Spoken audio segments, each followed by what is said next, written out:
This week, we're going to focus on the analog audio system. And it is the next step in our journey through the sound recording and playback process and how we interact with computers and audio. So, the past few weeks, we've been talking about acoustics, and we've been talking about how we can transfer energy from the acoustic realm to our ears, right? We've talked about how our instruments make sound. We've talked about how vibrations in the instruments that we play are transferred through the air around us.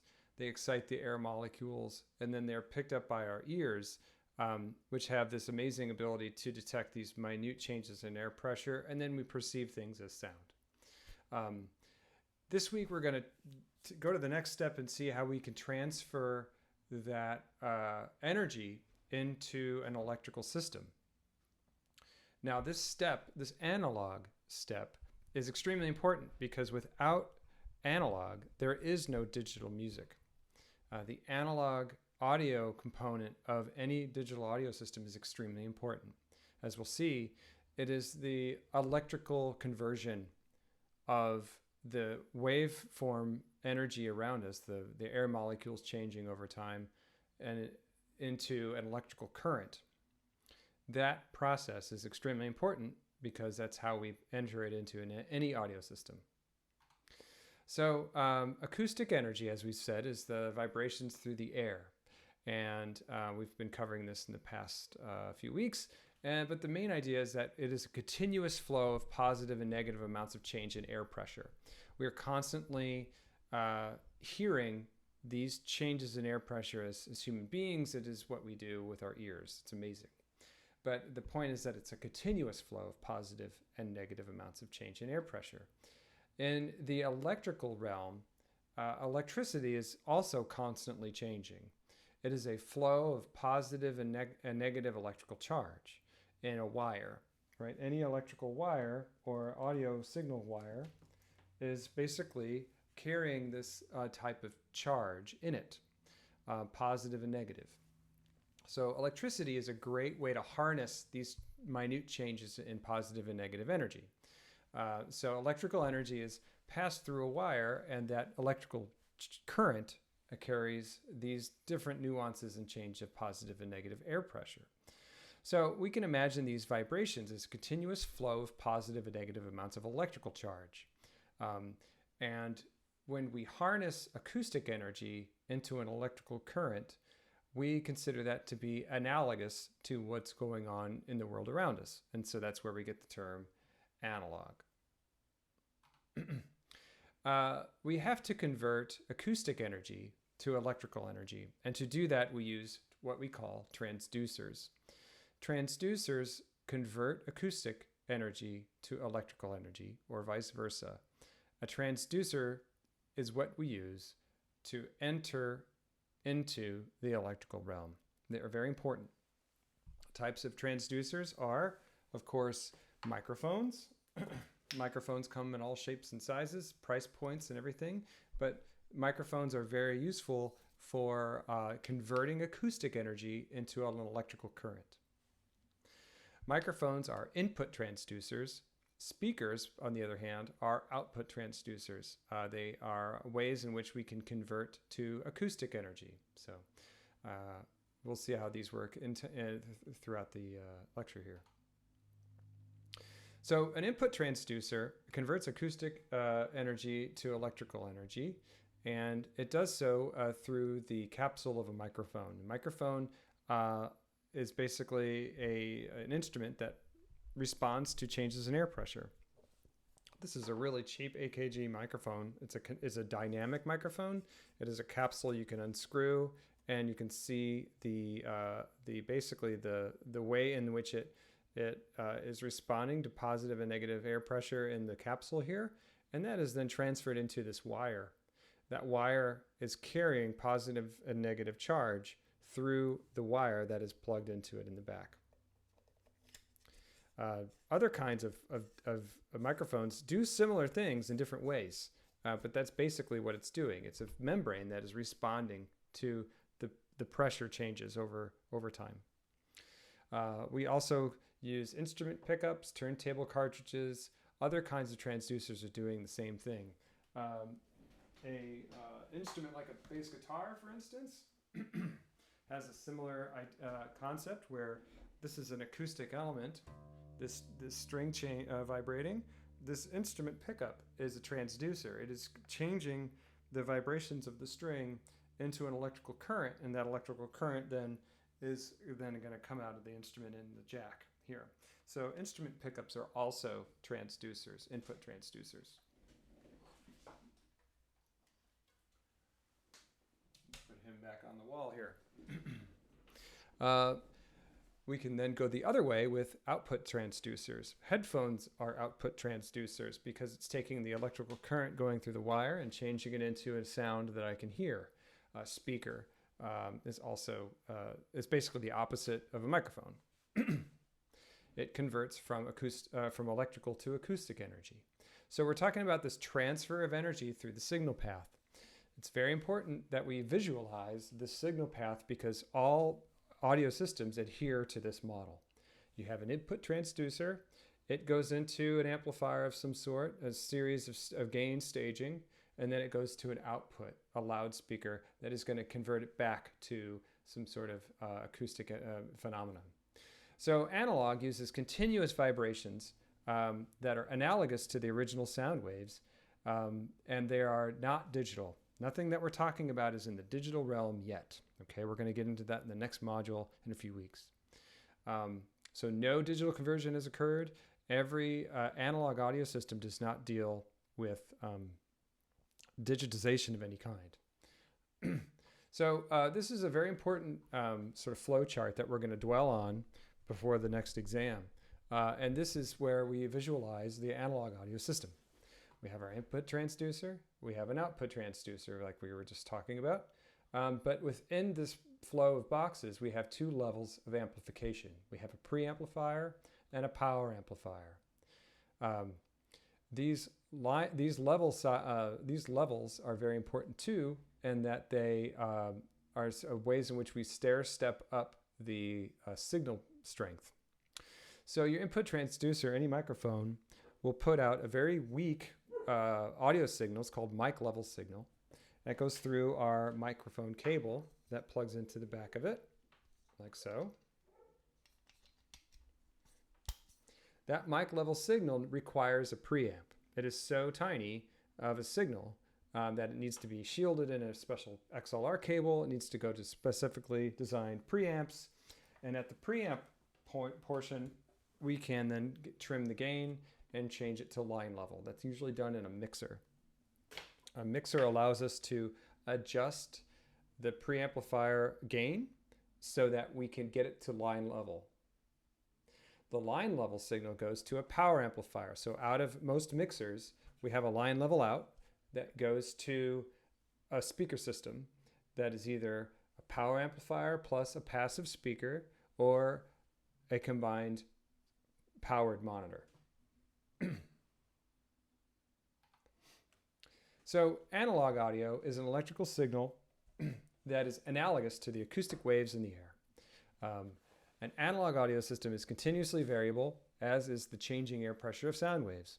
It's a model, basically, an electrical model of what's going on in the world around us. So sound events must be converted into this electrical signal via a transducer.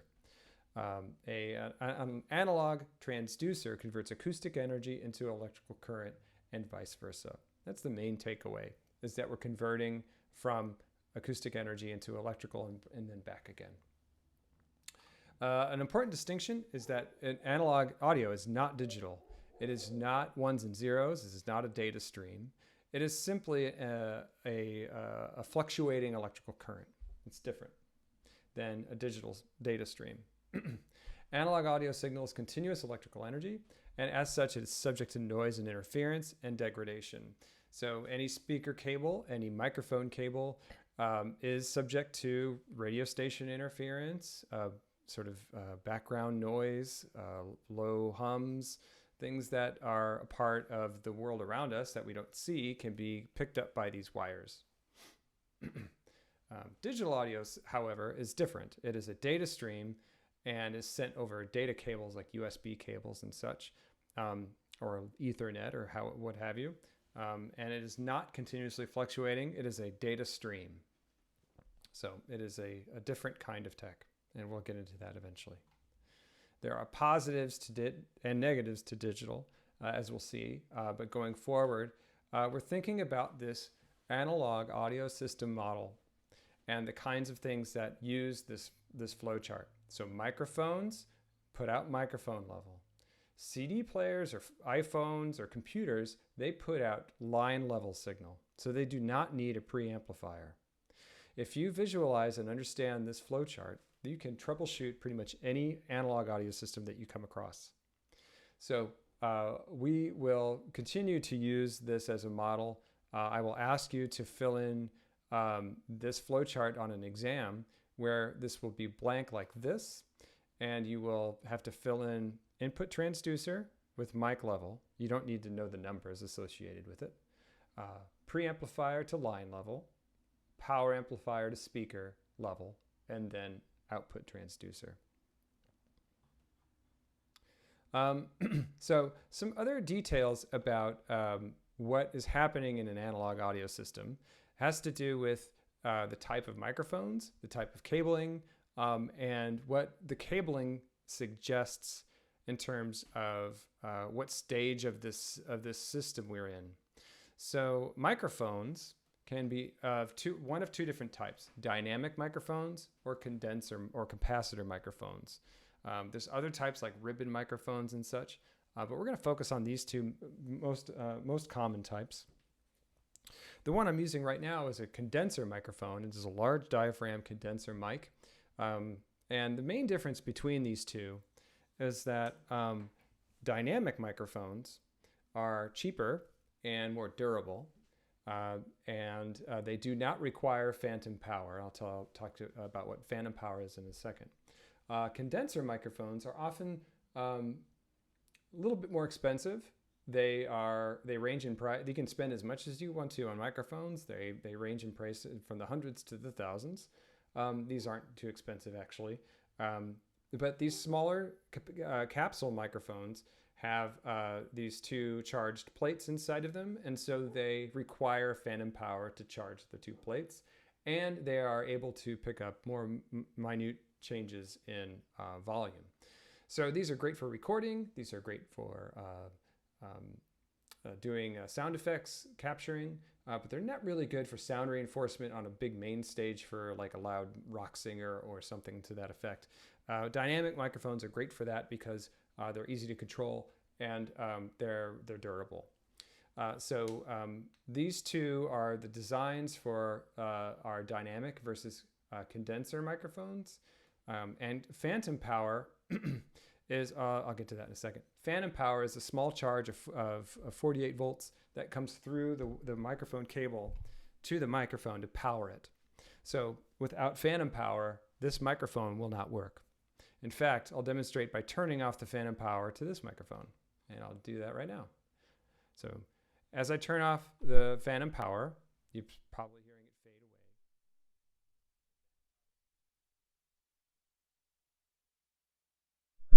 away. Suddenly you hear my voice, hopefully, and it is back to being a microphone. Speakers, on the other hand, are reverse microphones. You have a coil inside of it that is pushing the cone of the speaker, and it is sort of vibrating the air molecules around it, and so it's basically a microphone in reverse. This slide on avoiding feedback is really important. Notice that the field pattern for a microphone and a field pattern of a speaker should be in opposite directions. They should be opposing each other, right? Let's say this is the speaker. Your microphone should not be within the same field as the speaker. That will create a feedback loop, and that makes annoying sounds that we all hate. So, okay, different types of connectors, and I'll try not to dwell on this too terribly much, but the type of connector can tell you a lot about where it's going into the analog system model. So an XLR cable is often what we use to plug in microphones, right? It has these barrel connectors that have 3 pins and they lock together, right? So it'll plug into your microphone and lock with this little push switch. You have to line up the pins, right? And it locks in there. The other side will plug into a preamp. So you know that because of this shape, it's looking for a preamp. If you look at a mixer, I happen to have a tiny mixer here. This mixer has a microphone input. You can see the design of the jack. It's looking for a mic input. You can even see it's typed there on the top, mic. So a microphone input will go to a preamp. Microphone level signal always needs a preamp. Instrument level is what guitars and synthesizers output. Sometimes they're called high Z outputs or jacks. Basically, it's somewhere in between mic and line level. And it uses these instrument cables like you see on guitars and such. These are sometimes 1/4-inch plugs, right? They look like that. And they have a plugger in here that goes into a jack that is sometimes called instrument or line in, okay? Your plug has this design that has these either 2 or 3 connectors, and basically the 3 connector cables are either more shielded or pass 2 different signals. Line level signal usually has these RCA connectors. Here, I've got a big mess of them right here. You'll find these on component stereos, CD players, tape decks, your aux cables for your iPhones to plug into a stereo of some sort will sometimes have these things. These are line level signal cables. They're not meant to be in long distances. They are basically carrying line level signal. Just a quick note about +4 or -10. Professional grade equipment is putting out a higher grade output, so it's going to be +4 dB. Consumer line level equipment is going to be putting out -10. So basically anything you buy at like anything you buy for your home stereo or what have you is putting out a normal -10 dB, but professional grade equipment will put out a higher grade line level signal. Speaker level signal is often in a thicker wire. It has a variety of connectors, Speak-On, XLR, TRS, but in general, they're proprietary to the speaker sometimes. Most speakers have an XLR or a TRS plug, 1/4-inch TRS plug. So in short, and I'll try to summarize this is kind of a long video, but it's kind of important, super important. So the analog audio system is usually made up of these 3 components. And this actually kind of looks a lot like my little mixer here. Your microphone is your input transducer. It needs a preamp, and you'll find the preamp on top of any mixer, okay? The preamp is up here, and that has to go into an analog mixer. That analog mixer has a preamp. You can also put other line level signals into the same part of the mixer, but it avoids the preamp if it has a line in. And most often, your studio setup would have a powered monitor, which combines the power amp and the output transducer together. Those 2 components are summarized into the same box, which is very common. And you'll know it has a powered monitor because it has a power cable and it has an on and off switch. Other setups will involve a microphone plus an analog mixer, and if the power amp is separated from the speaker, it's probably a different kind of setup.